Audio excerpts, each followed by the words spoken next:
সহধর্মিণীকে সঙ্গে নিয়ে মুখ্যমন্ত্রী doctor Manik Saha Das সবারমতী report cinema দেখেন। আগরতলা রূপসী সিনেমা হলে এই সিনেমা দেখে মুখ্যমন্ত্রী অত্যন্ত চিন্তনীয় হয়ে ওঠেন। মুখ্যমন্ত্রী বলেন, কতটা ভয়ানক এই ঘটনা ঘটেছিল সেটা বই পুস্তক করে বোঝা যায় না।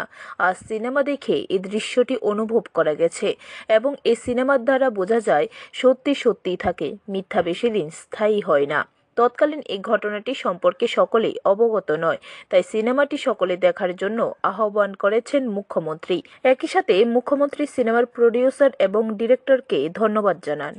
अगरतला में रूपसी सिनेमा हॉल है और उसमें हमने बहुत लोगों के साथ एक साथ बैठ के मैं और मेरा वाइफ दोनों मिल के और एक मिनिस्टर साहब भी आए थे, उनको लेके उनका फैमिली भी थे और बाकी बहुत लोग आए थे, जनरल्स पीपल और पार्टी के भी लोग थे।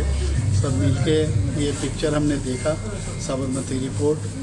और हम जानते हैं गोधरा-कांड हमेशा सबको मालूम है और ये हिस्ट्री में लिखा जाएगा क्या हुआ था, सब जानते हैं ये। और इतना दिन जो झूठ फैला रहा था, इस पिक्चर के बाद जो हम लोग हमेशा बोलते हैं सच सच ही रहेगा। ब्यूरो रिपोर्ट, खबर त्रिपुरा।